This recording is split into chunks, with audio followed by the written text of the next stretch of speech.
Hi there, Lindsey Sparks here with the next episode of Read by the Author. Today, we continue Echo in Time, the first book in the Echo Trilogy, read by the author, which is me, Lindsey Sparks. And now, let's return to the story. Chapter 31.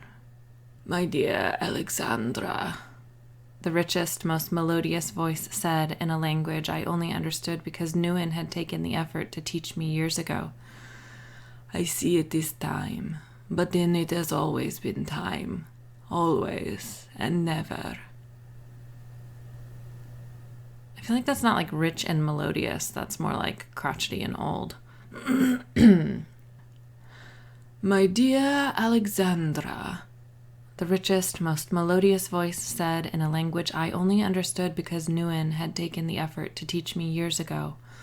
I see it as time, but then it has always been time, always and never.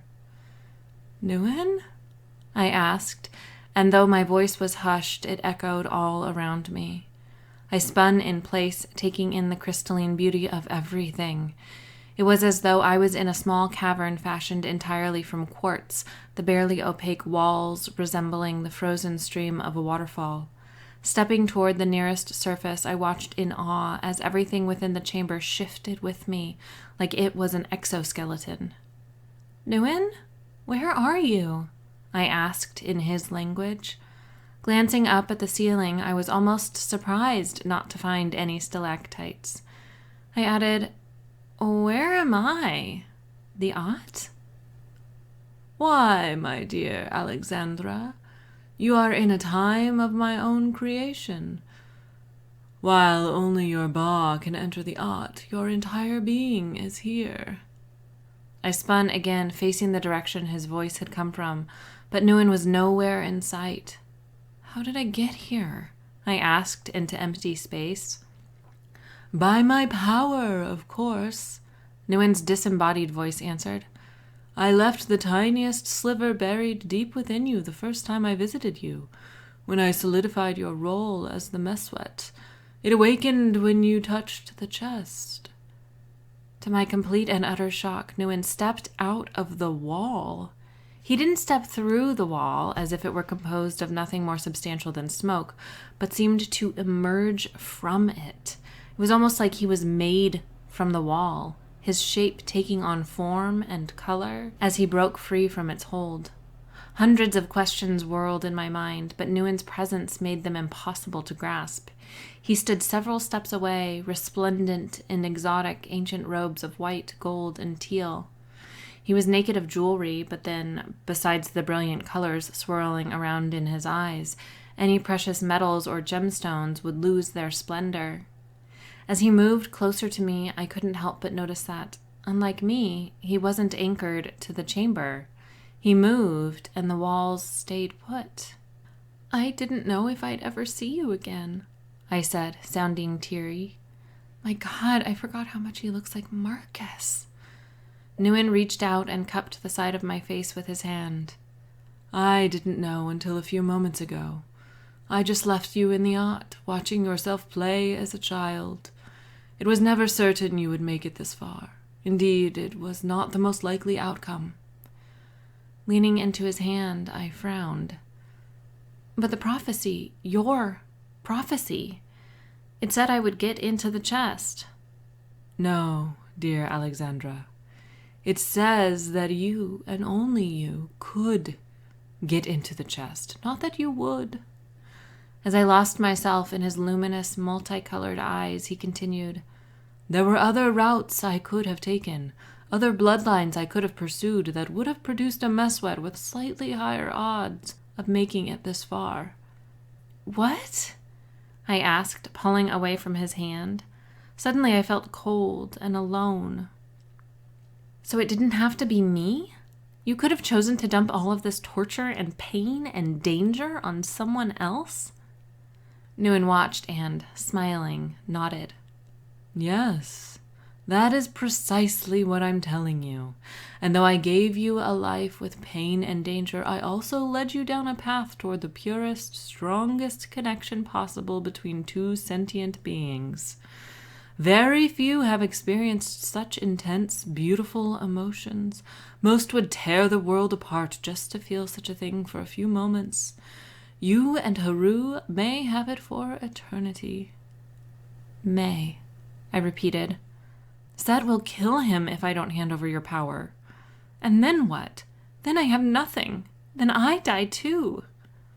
"Ah, but that is precisely why I chose you over all the other possible Meswets. There may have been others who were more likely to make it this far, but few had any real chance of successfully navigating what comes next," he explained cryptically. "This doesn't make any sense. I have absolutely no idea what you're talking about." "Yes," he said calmly. "You have some idea." I fidgeted, shifting from foot to foot, and watched the cavern move with me. "You mean the choice from the prophecy? To obey Set or to defy him? Is that what you're talking about?" Nguyen nodded. "That's part of it." Wrapping my arms around my middle, I turned away from him and hung my head. "If you're counting on me to reject Set's demands at all costs, you bet on the wrong horse," I said softly. "I did not make an unwise wager. Everything that has happened between my time and yours has happened to bring you and Haru together. You had to be created, his perfect match, to ensure the strongest bonding possible. The two of you are essential to the past, present, and future. Of all the possible Nejere-Nejeret pairings, only the two of you have a chance at succeeding." He paused his confounding explanation and rested a hand on my shoulder. "I know what you fear, Alexandra." I turned my head to look into his kaleidoscope eyes, and he squeezed my shoulder. "You are not afraid that Set will threaten Haru's life. You expect it. What you fear is that you may lose him, no matter your choice." Breathing in a slow, deep breath, I bowed my head. How did he know? Even if I agreed to hand the Ankh-At to Set, there was no reason to believe my father wouldn't just kill Marcus anyway. Once he had Nguyen's power, he could travel to any time and take out anybody he pleased by simply ensuring that person was never born. What would prevent him from doing that to Marcus? And then there was the actual power transfer to think about. Was the Ankh-At something physical, a talisman of sorts that contained the power? Or was it the power itself? Would Nguyen give me a power-containing object, or would he imbue me with it directly? How would I pass it to Set? Would he have to kill me to take the power, thus killing Marcus, too? "What's going to happen?" I asked, my voice small and childlike. "I only know all possible futures, not which one will truly come to pass." Nguyen's resignation and hints of sadness worried me. "At least, can you tell me?" I began, but had to take several heaving breaths before I could finish the thought. "Is there a chance that everything will work out okay? That the good guys will win and we'll all live happily ever after?" Nguyen said nothing for a while, and I thought I had my answer. Finally, he spoke. "If you weren't the best possible chance for everything to work out the way I need it to, I would not have chosen you." "You mean?" "I mean exactly what I said," Nguyen interrupted. "In truth, I wish I could tell you more. I'm sorry, Alexandra, but doing so ruins your chances of succeeding. Here." He pulled an object out from the neck of his robes and held it up before me. About the size and shape of a sand dollar, a brilliantly glowing pendant hung from a long silver chain. It shone with wispy, ever-changing swirls of every color, just like Nguyen's eyes always had. I quickly glanced up into his eyes, and though they were a remarkably luminous shade of amber, they were now just normal eyes. "I thought silver fitting for your coloring," he said with uncommon reserve. Letting my hands drop to my sides, I breathed. "Is that the Ankh-At, my power?" Yes. You must take it and return to your time. The medallion is fashioned from the essence of the art. It will feel odd when you touch it, he warned, draping the power-filled amulet around my neck. What do you mean? Oh, I said, as soon as he tucked the dangling disc into the neck of my tank top. I was suddenly overwhelmed by a rush of softly tingling electricity. What? It's the power. It's entering you, he explained. But what if I don't want it? I screeched, frantic and uncomfortable. Irrelevant. You need it. Are you ready to return to Haru? He asked. I don't know how, I told him, fearing I would be stuck in the quartz prison for eternity. Just walk into the wall. I can't. It won't let me, I said, remembering the way the chamber had moved with me. It will now, Nguyen said, giving me a gentle push toward the wall. To my utter amazement, the cavern stayed in place as I moved. What did you do? Nothing. You must return to Haru now, my Alexandra. You are still anchored to your own timeline, and events there are reaching a critical point. He moved me even closer to the wall, and I noticed that it glowed with a soft iridescence. Will I see you again? I asked as my fingers pressed into the warm, comforting substance. If everything works out, you will, Nguyen said, pushing me further into the malleable wall. As my entire body was enveloped in the iridescent glow, once again the overwhelming feeling of peace settled over me, mixing with the tingling feeling of Nguyen's power. Distantly, I heard Nguyen say, When you return to your time, you must give the amulet to Haru so he can absorb the male half of my power. I floated in a state of baffled calm for what felt like eternity, and then, suddenly, everything changed. The peaceful, iridescent glow gave way to artificially lit, bright colors. The gentle warmth gave way to cool, dry air. The soft hum gave way to angry voices, to yelling. Where did she take it? Shouted the man nearest me. Set. He stood on the other side of the now blackened chest, his back to me. He was pointing 2 pistols at 2 different people. A young woman was huddled on the ground near his feet.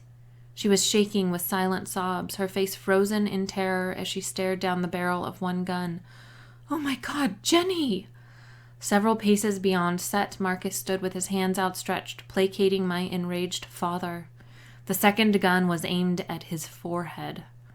Negerettes could recover from many things, but a gunshot to the head wasn't one of them. Nephi, Alexander, Dominic, and Kat were all being restrained by black-clad men.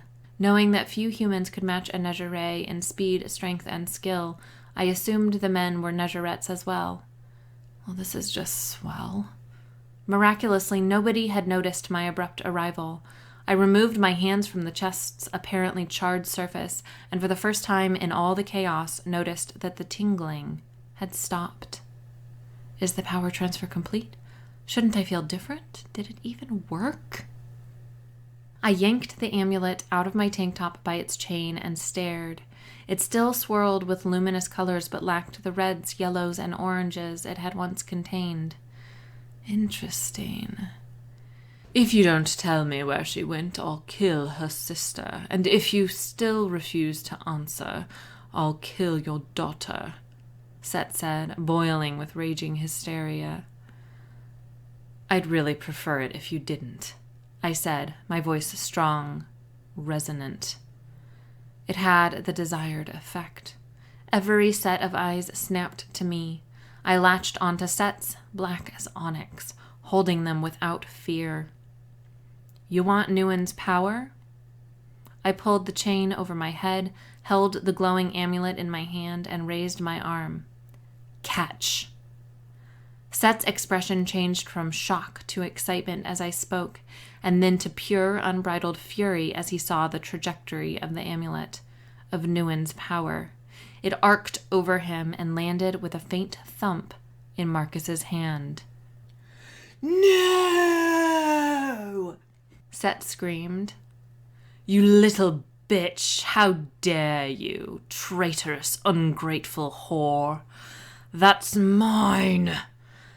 Before I knew what was happening, he raised his left hand, which had drooped, and shot Marcus directly between the eyes. It was my turn to scream, but I didn't. I just stood, numb with shock, as Marcus's body went limp and crumpled to the floor. Far slower than I expected, his blood spilled out and pooled on the polished limestone, glossy and thick. But Nguyen told me to give it to Marcus. Marcus isn't, how can he be dead? Now it's mine. Set's poisonous voice broke through my shock. Marcus is dead? I watched Set stroll over to Marcus's limp body and exchange one of his guns for the shining amulet, plucking it from Marcus's limp hand. His face turned rapturous as the other half of Nguyen's power oozed into him. The male half. Marcus is dead. Screaming, I launched myself at my father. My rage and sorrow were so great that I no longer had room for anything else. I had one purpose: to destroy him. He didn't see me coming. He couldn't see me coming. 1 second, I was standing next to the chest, screaming. In the same second, at the exact same moment, I was in front of him, tearing the remaining pistol from his grasp. It was impossible how I had moved, but it didn't matter. Not when I carried Nguyen's power in my body. Tendrils of the fabric of the Aut swirled around me like smoke, a part of me. How? Set didn't have time to finish the question. I shoved his gun against the side of his head and pulled the trigger. I didn't even watch him fall. I just yanked the amulet from his hand and turned. Suddenly, in another flash of rainbow smoke, I was kneeling beside Marcus. I had moved too fast again, going directly from one place to another, completely skipping everything in between. Marcus, my Marcus, he can't be dead.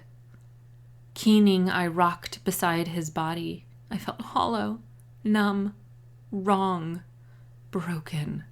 It was familiar.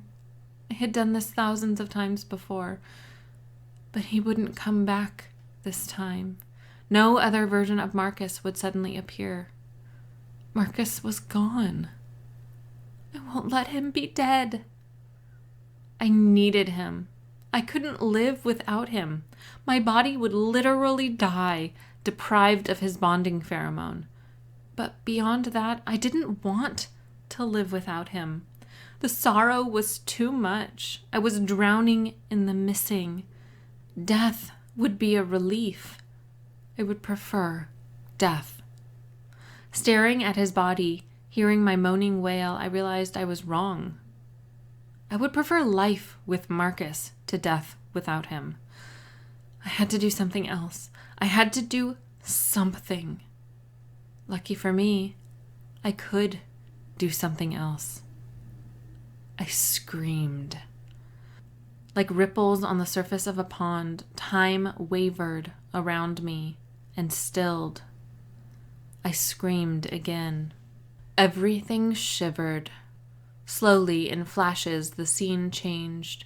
The people around me acted out their past 30 seconds in reverse. They were jerky, like the unnatural movements of a reanimated corpse. Set stood. Marcus is still dead. Set replaced the amulet in Marcus's hand. Marcus is still dead. Marcus regained his feet, his face surprised as he stared at the amulet in his hand. Marcus is alive. That was when things had been going well. That was the perfect moment. With a shiver, time halted again. I spared a moment to stare at Marcus, to watch his features once again alight with life, before dealing with the pressing issue. Set's pistols. I had to do it right. I didn't know how I was controlling the power or if I could even do it again. If I only had one chance, I couldn't waste it. Tentatively, I approached Set's immobile form. His arms had drooped from their earlier positions when he thought I was tossing him the Ankh-At. One pistol was at his side, the other aimed at the floor in front of him. Trying to remove the weapons was futile. They were locked in his time-frozen grasp. Attempting to shove Marcus out of the bullet's future trajectory proved equally impossible. I glanced back at myself, or where I should have been, behind the shrine, and was momentarily stunned. I was gone. Had I displaced myself in the timeline? Could only one of me occupy a specific time at once? But then, amidst the confounding thoughts, an idea flickered into existence. Once time restarted, everyone would expect me to be there, by the shrine, exactly as I had been after I had tossed the amulet to Marcus. But if I stood in front of Set and knocked the gun out of his hand before he processed my change in position, I might be able to save Marcus, to change the future. Standing in front of my father, I wrapped my hands around his wrist and pushed down. When I released my hold on time, the world resumed. Set was definitely surprised. His hand only raised partially. Unfortunately, he still pulled the trigger. He just didn't shoot Marcus in the head. The crack of the gun firing shocked me so much that I barely felt it. At first, I took a single breath and let it out with a horrible wail as lightning bolts of pain shot through my abdomen. "Lex!" Marcus shouted, lunging toward us in time to catch me on my way to the polished limestone floor. "I'll take that," Set said, but I couldn't spare a thought to figure out what the hell he was talking about. Marcus had torn off his shirt and was holding it against my stomach, making the pain more intense. Around us, the domed chamber was full of harsh voices and rushing bodies. People were fighting and shouting out in pain. "Let's go," Set yelled. "Jenny, come." "No," my sister shouted. "Fuck you, you bastard!" "Lex!" "Jenny!" I gasped between clenched teeth. I refused to look at my middle, which felt like it was on fire. I couldn't let Set steal my sister again. Shh. Shh. How do you make a shh sound masculine? Shh. No. Shh. Marcus murmured, hovering over me.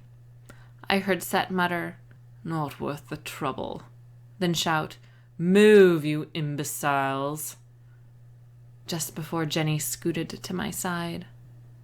"Oh God, Lex," my sister exclaimed, touching my face and leaning close.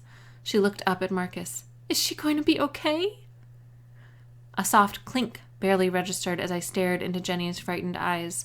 The second clink caught my attention enough to draw my eyes away. As my gaze flitted around the huge chamber, I noticed little pieces of the dome's beautiful decoration raining to the floor. They were followed by larger pieces of what looked like very ancient, very hard plaster. The shouting and gunshots had disrupted the stability of the dome. "Marcus!" I rasped, but he didn't turn his attention to me. He was watching something I couldn't see. "Marcus!" That time he did look. "We need to leave now." A large, heavy-sounding chunk crashed onto the floor a few feet away, spraying the three of us with dust and debris. Marcus got the point. He scooped me up and shouted, "Dom, get the others out of here. This place is coming down." Without looking back to make sure his order was followed, Marcus sprinted out of the chamber and along the curving Ankh-shaped passageway. He didn't stop when we made it to the chapel. The ground trembled with what I assumed was the collapse of the entire dome. Whatever Senenmut had used in his grand creation had been pretty damn heavy. Marcus and I made it out into the evening air only seconds before the rest of our crew, and they were followed closely by a groaning rumble and a thick poof of dust. "Dom, Alex, Check if Vali and the others are alive and bring them back to the camp. Nephi, come with me," Marcus ordered before he started jogging, me still cradled in his arms. I was woozy and in a whole lot of pain. "Where's the amulet?" I managed to ask between shallow breaths. "Did you bring it out?" "No," Marcus said. "Seth took it." Crap. Is it still glowing when he took it? Yes. But the power, some of it went into you, didn't it? I asked. I think so. Flooded with relief, I passed out. Part 4. Council Headquarters, Florence, Italy. Chapter 32. Introductions and Celebrations. Turning my head on a pillow, I groaned. My skull felt like it was stuffed with cotton candy, the kind that's a fluffy swirl of pink and blue with hard little chunks of sugar that didn't quite make it all the way to the cotton stage. Because of the cottony confection seemingly filling my head, it took me several long moments to realize my abdomen didn't hurt at all.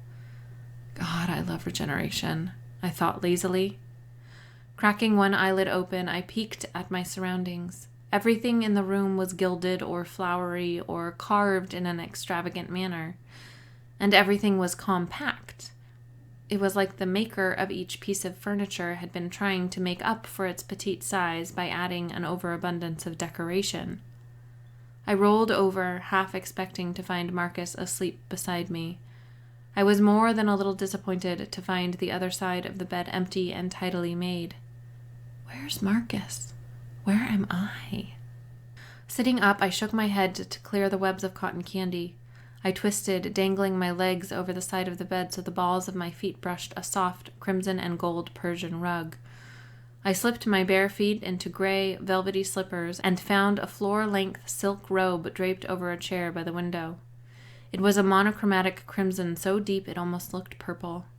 As I donned and tied the robe over a long black satin nightgown that most certainly did not belong to me, I peered through a crack in the gold brocade curtains. The view gave no hint as to my current whereabouts. I was looking down upon a beautifully manicured garden that could have been in upstate New York just as easily as in England or France. Of one thing I was certain. I was not in Egypt. Walking around the room, I searched for hotel stationery or any other sign of my current location. There was nothing. I would have started panicking, but I saw several of Marcus's elegant suitcases in the corner on the opposite side of the bed. Marcus is with me. Marcus is safe. Marcus is alive.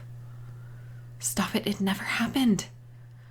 I shook my head, forcing away the images of Marcus, the real Marcus, dead with a bloody hole in his head. I buried them in an imaginary titanium time capsule in my head, along with the memory of shooting my father, which also hadn't happened. At least, not in this timeline. No, not my father. Set. With a deep breath, I forced a smile and opened the bedroom door. My lips pursed when I heard the sound of cheerful voices drifting down a long, dimly lit hallway. The voices carried with them the sound of clinking dishes, silverware, and glasses, along with the most delicious smells. Basil and oregano mixed with tomatoes, bread, and cheeses in an unmistakable blend. Italian food. Am I in Italy? My stomach growled loudly, pulling me down the lavishly decorated hallway toward a curving stairwell and the promise of food. My robe was several inches too long, pooling on the floor when I paused and fluttering around my feet when I walked. Author's note, I absolutely love her nightgown robe situation, and I want it for myself. I own nothing like that. I felt elegant in it, almost like a noblewoman in a medieval king's court. All thoughts of clothes and anything else disappeared when I heard his voice. Hope that it's all over, and if it's not, we will hunt him down until it is. Marcus, alive. Soft cheers rose and glasses clinked and people laughed as I started down the stairs. When I reached the bottom, I froze. Due to the curvature to the stairway, the view through the wide doorway leading into the dining room had been hidden. In fact, it wasn't a dining room at all, but an enormous banquet hall filled with long, extravagantly set tables, seating several hundred people. Based on the diner's sleek beauty, it looked like they were all Negerettes. They were also all suddenly staring at me. I recognized almost nobody in the crowd. "Hi?" I croaked, coloring as I realized I was wearing nothing but a nightgown, robe, and slippers, while they were all dressed in evening finery. At the far end of the room, a man stood from what was undoubtedly the head table. It took me only a moment to recognize him as Marcus, but it was a Marcus I had never seen, wearing a pale gray tuxedo of the finest cut and emitting an air of irrefutable authority. He rounded his long table and slowly strode between the others like a jungle cat. His keen eyes were locked on me, glinting slyly to match his quirked mouth, and he walked with undeniable confidence. He drew most of the attention away from me. Not a single woman was glancing my way by the time he reached the center of the room. I was starting to wonder if Marcus purposely toned down his charisma when he was around me, so I wouldn't feel overwhelmed. At the moment, he wasn't putting an ounce of effort in that direction. Crap, did the regeneration make me look sickly again? I ran fingers through my hair, wishing I had at least put it in a ponytail before leaving the room, but resigned to let it hang in loose, tangled waves. With narrowed eyes and pursed lips, Marcus reached me. He walked a slow circle around me, examining my every inch. Pausing with his back to the crowd, he murmured, "In that delectably thin robe with bedmust hair, you put the rest of these Negerettes to shame, little Ivanov. I'm of half a mind to take you back upstairs and act out some of the very inappropriate things I'm imagining, but I'll save that for later." He smirked wickedly and raised a single eyebrow. "Are you ready to meet your admirers?" Based on the catty glares being thrown in my direction by most of the women, I thought admirers was a gross overstatement of the crowd's opinion of me. "Now?" I whispered, fully aware that every single person was staring at us and that bailing was pretty much useless. Marcus's smirk widened into a grin. "Okay, I guess," I said, unsure. He took a step closer and leaned in. I thought he was going to kiss me, there, in front of everyone. He didn't. Instead, he veered to the left, finding my ear. "Do you feel all right? I can have food sent up to the room if you don't feel up to this. You've only been out for 8 or 9 hours. We didn't expect you up yet." I shivered at feeling his breath rustle my hair. "I'm fine," I whispered. "Good," he said, pulling away. To my surprise, he did pause to lightly brush his lips against mine, chuckling when he heard me squeak. The room was filled with a hushed murmur as he pulled away. Men and women alike were whispering to each other behind their hands. Apparently claiming and bonding in a small camp was one thing, but such a small public display of affection before a formal assembly of Negerettes was another. Marcus took my arm, placing my hand on his forearm, and presented me to the room. Staring out at the vast array of exquisitely dressed, gorgeous people, I felt completely inadequate. "May I present to all of you the Messuet, Alexandra Ivanov, great-granddaughter of Ivan and daughter of Set," he boomed. I half expected the crowd to explode into applause and cheers, though for what, I don't know. It didn't. It was so quiet I was pretty sure every person could hear my stomach growling as Marcus led me down the center of the room toward the head table. We took the same path as he used in his approach, and by the time we reached the table, an additional intricate place setting had been laid out between Marcus and Neffy's plates.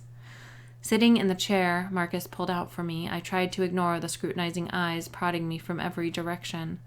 I made a valiant attempt to focus on Neffy's words as she explained that I had only missed the first course and that my hair didn't really look too bad, and that the regeneration hadn't made me look too sick, and that my sister was fine, resting upstairs.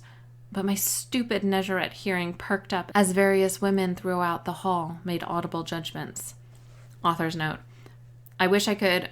If I were writing this right now, I would take away a lot of this, like, female jealousy stuff. It's going back to it and seeing it. It really bothers me. So, just one of those things. You live and learn. You grow as an author. She's pretty enough, I guess, but she still looks humanish. Did you see her eyes? Blood red is fitting for one of Set's line. It's just her ancestors that make her the Meswet. I'm sure there's actually nothing special about her. Wasn't she just shot in the stomach this morning? That's pretty quick to be completely healed, and she doesn't really look like she just regenerated. Poor Haru, having to train such a child in the delicate arts, said a husky French voice. When I was with him, I always gave him something new and exciting. Whatever he wanted, I did. Along with some things he didn't know he wanted until I did them to him. He will never be satisfied with a girl like her. Eventually, he will come back to my bed. She laughed suggestively, and I found her in the crowd, staring at Marcus with so much heat it looked like she was trying to set him aflame with her eyes alone. Marcus, I discovered irately, was returning the stare, albeit devoid of the excessive lust hers held, but still. My blood boiled. Who was this woman to declare such a thing loud enough for the large gathering of Negerettes to hear every word? How dare she? I ought to... Without warning, I winked out of time and space in a swirl of smoky colors and reappeared before the spiteful hussy. Shouts of surprise and gasps followed my abrupt change of position, while tendrils of Ott were still floating around me, making me look like some sort of furious rainbow fairy. I slammed my hands on the pale yellow tablecloth in front of the woman and hissed, "Listen up, you French whore. You may have been with him in the past, and you may have had to practice bedroom Olympics because without amazing feats of wonder, being with you is just too damn boring." Taking in her beautiful silver blonde hair, pale blue eyes, and creamy skin, I sneered. But that's the thing with bonding, with me. Just the touch of my fingertips on his skin is better than anything you might have done to him. You're a forgotten memory. I licked my lips and added, "Enjoy your dinner." Straightening, I tried to flash back to my seat at the head table. Nothing happened. I tried again. Nothing happened again. So I smiled at the people sitting on either side of the scandalized French Negerette and turned to glide back up to my table. I was more than a little relieved to find Dominic approaching, several paces away. "Might I escort you back to your seat, Miss Wet?" he asked, doing a valiant job of hiding his amusement. My plastered-on smile melted into something genuine, and I nodded. "I'd like that, Tom. Thanks." He took my arm and led me away, smiling and nodding at certain people as we passed. Low enough that only I heard, he whispered, "If there's one thing we can be certain of, it's that we'll never be short on entertainment when you're around." Ha, ha. Very funny. Letting his French accent grow heavier, he murmured, "I was being completely serious." Grinning, I settled back into my seat. "Thanks, Tom. Rescuing you is quickly becoming my calling." Marcus cleared his throat. Dominic had been there to save my sanity when Marcus left, and it had been Dominic who had rescued me from Set, not Marcus. For some reason, a new tension had developed between the two men, and it seemed to be increasing. Dominic slipped away, graceful as a dancer and deadly as a viper, to his seat on the other side of Neffy. Leaning in, Marcus whispered, I love it when you do that. What? Embarrass myself in front of hundreds of people? No, he said. I love watching you assert your claim on me. The second time was just as good as the first. Maybe better. It makes my hunger for you fathomless every time. He reached for my hand and guided it under the tablecloth to his groin so I could feel the evidence of his hunger. I blushed and withdrew my hand before we caused a scene. Oh, well, that's what every girl wants to hear. But you're not every girl, are you? There was a slight unexpected edge to his tone. I think you just showed us all that. Cringing, I thought about how I had just inadvertently used Nguyen's power to shift from one place to another, as I had done in the temple when Marcus had died. Right, about that. Yes, Lex, let's talk about that. He shifted in his chair, letting the server place a bowl of creamy yellow soup in front of each of us, and demanded, Tell me everything that happened in the temple. I raised my eyebrows at the haughtiness in it. Tell me everything that happened in the temple. I raised my eyebrows at the haughtiness in his words, and he added, a delightfully sensual, Please? So I told him almost everything, leaving out the part about tweaking the timeline, about him dying, about killing Set. I whispered as quietly as possible, hoping only those nearest to us could overhear. It doesn't quite make sense, Marcus said after I finished. If Nguyen held all the power himself, why did it need to be split into male and female halves when he passed it on? I know, I agreed. And why did he have to pass it on in the first place? He looked perfectly healthy at first, but near the end he seemed a little, I don't know, wane? It was like getting rid of his power made him weak. You were there. How'd he die? Frowning, Marcus said, It took some time, but he gradually weakened until he died. There was a woman, the Nezharet wife I told you about before. She took care of him until he drew his final breath. Some believe she somehow caused his death. Maybe poisoned him? I don't remember much about her, other than that she was his only Nezharet wife, and that I knew she hadn't harmed him, that she had loved him, as we all had. Nobody knew how old he really was, so I just thought his wasting sickness might be what happens once Nezharets reach a certain age. Do you think he might have died because he gave up his power? I blinked rapidly at the welling tears in my eyes. Did giving me his power kill him? Did I kill him? Marcus shook his head. He gave us his power, Lex. Us. And Nguyen never did anything without a very good reason. So if he gave us his power, and that killed him, it was what had to be done. Some of my worry eased as I stared into his golden tiger eyes, and then I registered his words. Us? Are you saying you definitely have the male half? But you said the amulet was still glowing when Set took it. It was still glowing, he interrupted.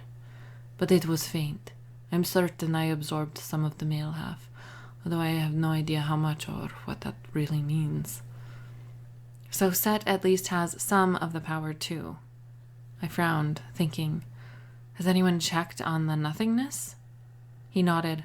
He's still there, but a little less dense, like a fog that has thinned.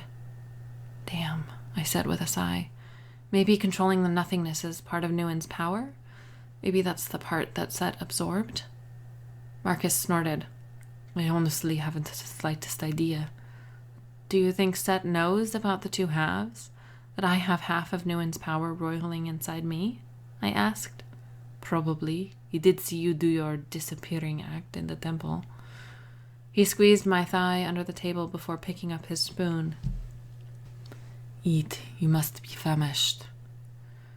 I was hungry, but not starved like I had been the last time I had used my regenerative abilities to heal. I'm surprised I don't look like I'm 80 years old, I joked. When he said nothing, I became suddenly worried and asked, I don't look 80, do I? He laughed. No, little Ivanov, you just look tired and hungry. Eat. I took a spoonful of soup and then another, and then another. Oh, wow, this is amazing. Enjoy it. We've got 13 more courses of amazing, he told me, and my eyes widened. Out of nowhere, I laughed. It was bubbly and throaty and full of happiness. Care to share? Marcus asked, glancing at me sideways. I just realized something. We have more than half of Nguyen's power. So that has less than us. I grinned, my eyes full of wonder. We're going to be okay, aren't we? Marcus brushed a stray strand of hair out of my eyes. Yes, my darling, I think so. Epilogue. Set. Haru thinks he knows. He runs around with my daughter, mine, and he thinks he knows how this will all turn out. But Haru has always thought just a little too highly of himself. Where he captures power through strength and charisma, I use knowledge. He thinks he knows everything he needs to know, so he doesn't seek.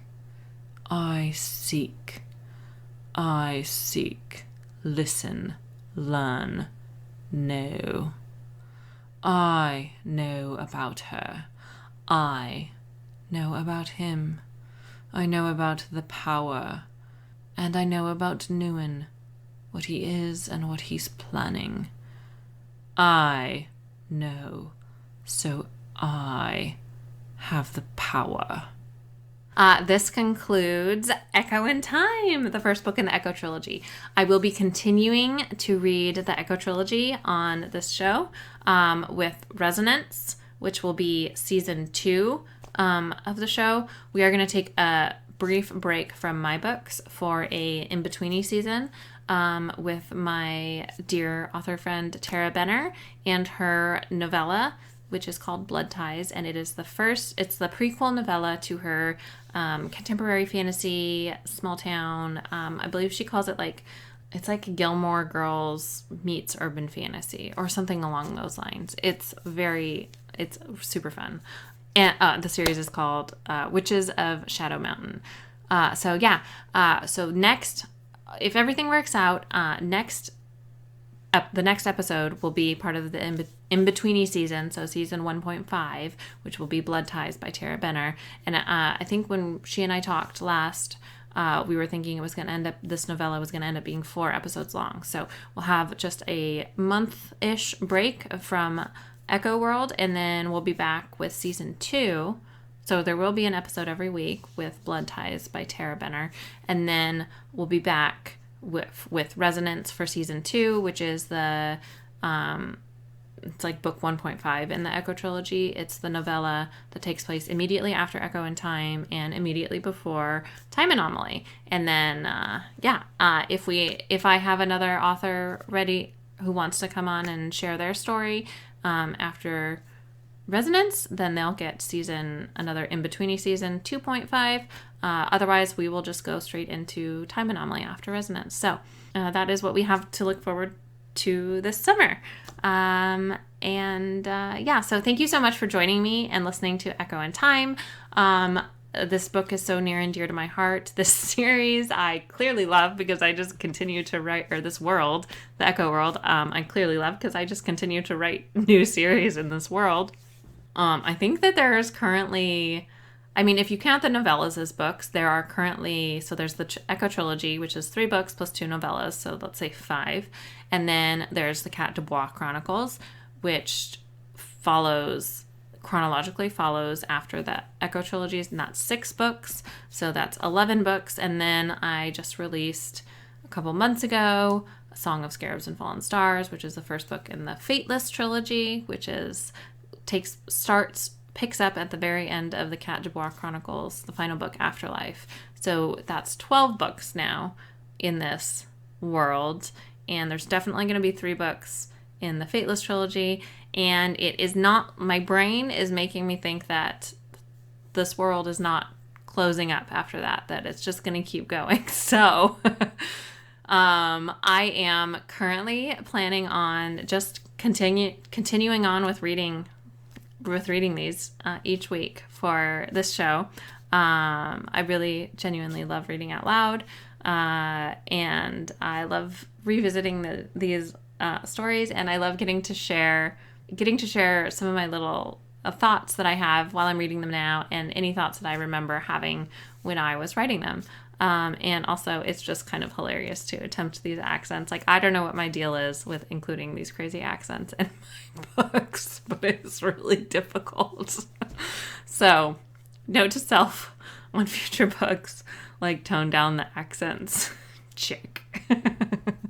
So, again, thank you so much for joining me. I hope you enjoyed this book and my random commentary. And next week, I'll be back. Probably in the first episode of Blood Ties, Tara and I will start with a little interview where she introduces. I'm going to ask her some questions and she can introduce the series, and then we'll get the first couple chapters. So that is it for season 1 of Read by the Author and Echo in Time. And yeah, I'll see you next week.